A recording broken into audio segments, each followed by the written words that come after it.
السلام عليكم ورحمة الله وبركاته. كبجمتوتا دعوتوتا كيا إلمان أورومو أكسمس إلمان إثيوبيا أشما أركفون أكم جرت نجا كيسني بكم جرتنيت نجا ربي كيس جرادا هرلي بيبي وفنجرا هروان أدتي راه دوبتشو في dursa warri hara wa dhuftan baga nagaadhaan dhuftan warrillee subscribe atunaan godhin jirtan subscribe like share comment illee naa barreessaa na jajjabeessaa isiniin jedha. mata dureen kiyyaa nuti warra biyya alaa hookaa biyya arabaa kana keessa jirru ilaallata gaafiin isiniif qaba ofii kootiifis akka dhuunfaatti isiniifan deebisa isin immoo commentii jalatti naaf barreessitu.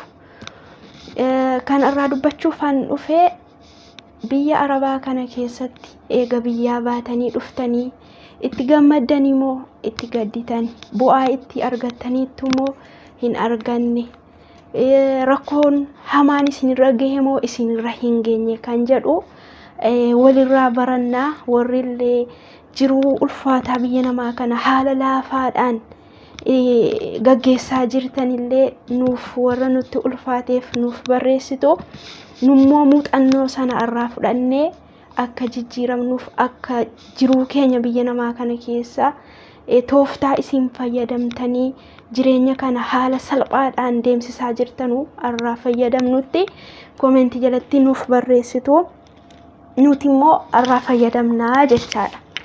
gaafiin isiniif qabu isiniif dubbisee ka'ee barreessee qopheessee isiniif fideen jira.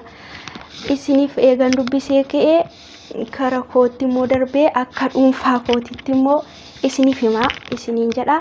na hordofaa hanga dhumaatti sirriidhaan na dhaggeeffadhaa isiniin jedha. obboleeyyan kiyyaa viidiyoo kiyyaa naaf dhaggeeffadhaa irraallee tuqxanii ni isinaati na jajjabeessaa sagalee kiyya guutummaadhuma isaatiin naaf dhaggeeffadhaa laayikii illee tuquu hin dagatinaa isiniin jedha. gara gaafii kootiitti isin dabarsa. tokkoffaa irratti eega biyya arabaa yookaan biyya alaa baatanii maal bu'aa argattan gaafii tokkoffaa.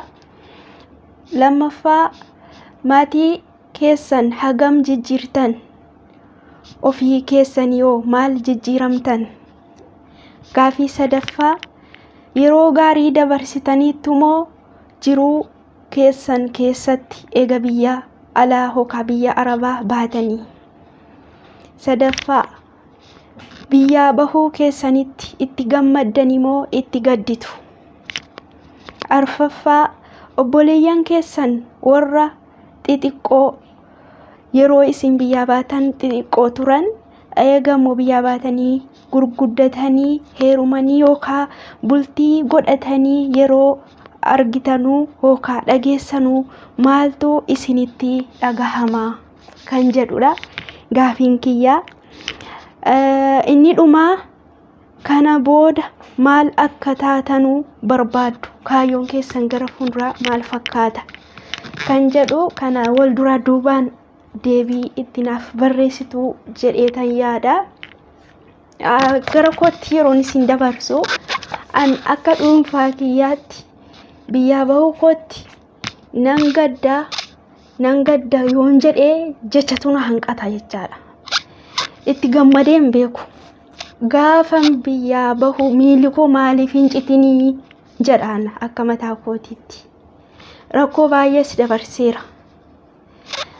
natti hin tolle barumsa kiyyallee addaan kutee biyya namaa kana keessa dhufuu kootti gaabbii guddaa keessoo kana dhukkubsa jechaadha akka dhuunfaa kootiitti.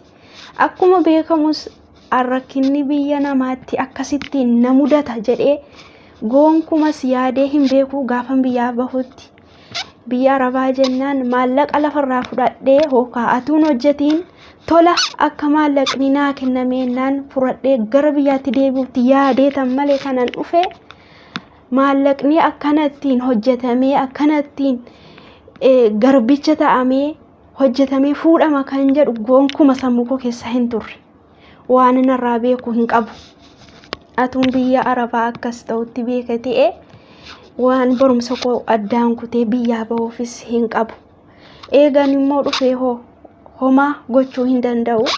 Dhufee akkuma isin beektanii namni nuti yaani yeroo biyyaa baanu akkatti baanuun beektanii maallaqni illee hin qabnu ta'a namarraa liqeeffannee yookaan namni nu itti dhihaannu yookaan obbolaa yoo qabaanne maallaqa sanaan biyya alaatti nu fuudhanii yeroo dhufnee jennu maallaqa sana dalagnee yookaan hojjannee kaffaluu nurra jira.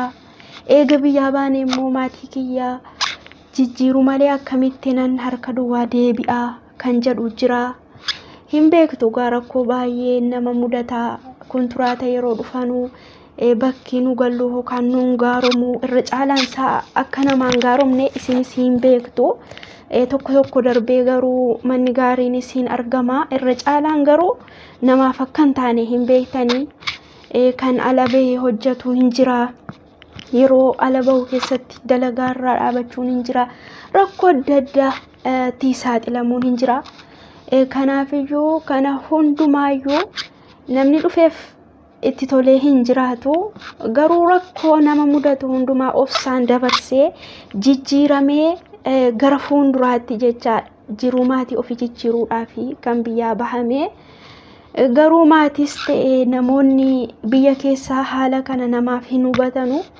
Nuun bilbilanu maallaqa nuun erganu yeroo nuti bilbiluu waan akka maallaqa ergineetti jechaadha kan jirri yaadanu. Kanaafiyyuu nuti immoo bu'aa bayii guddaa keessa dabarsinee rakkannee jiraanna. Kan immoo jiruu kana salphisanii atuma jiruun itti ulfaatu akka salphaatti tooftaa adda addaa fayyadamanii jireenyuma sana gammachuu taasisanii itti gammadanii jiraatanis hin jiru. Warra akkasiirraa atuun ta'an gammachuun qabaa. Waan xiqqoon tokko yoo natti dhagahame yookaan mana keessa jiraanillee walitti bu'ee baay'een gaddaa baay'ee natti dhagahama. Akka dhuunfaa kiyyaatti of amansiisuus hin dandeenye.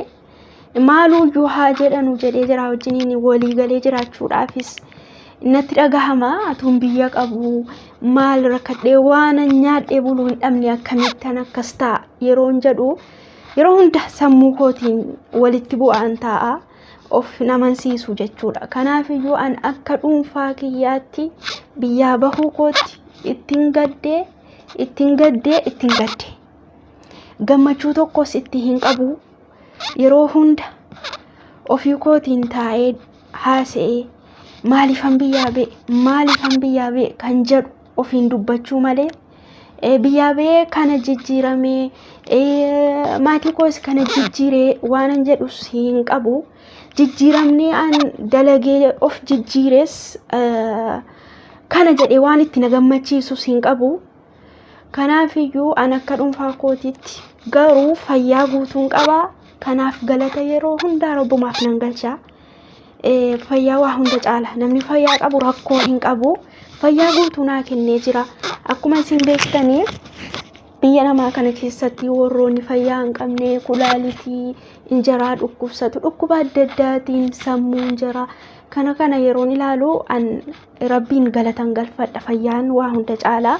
Sanaan achitti gara maallaqaatiin an of jijjiireera. Kana yeroo dheeraa biyyaa bahee turee hojjadhee jijjiiramee bakka guddaa geera jedhee waa tokko waan yaadu hin qabu.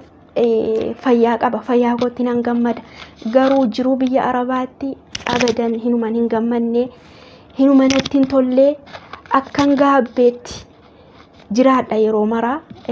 Obbolaa kiyyallee akka biyyaa hin baane nan gorsaa. Siichattillee biyyattillee galee nam tokko akka biyya isaa keessaa bahee biyya namaa keessatti rakkatu akka dhuunfaa kiyyaatti an gonkumaa hin eeyyamu. Akkasii isiniin jedha obboleeyyan kiyyaa isinitti baay'iseera. Kana caala isinittiin dubbadhu. Gaafii kiyyaa akka deebiisaa naaf deebistanu abdii guddaan qaba. Hundumti keessanuu waan isin mudates waan rakkattanis waan itti gammaddanis kana godheetti gammadeen jira.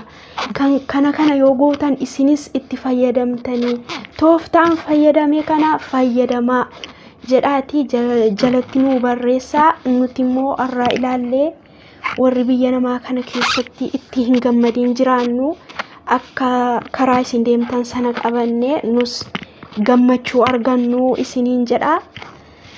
Baay'ee isin jaalladha obboleeyyan kiyyaa. Subscribe, share, like, comment gochuudhaan na jajjabeessaa. Like hin dagatina. Baay'ee isin jaalladha, baay'ee isin kabaja. Nagaa Rabbi keessa jiraadha. Nagaatti.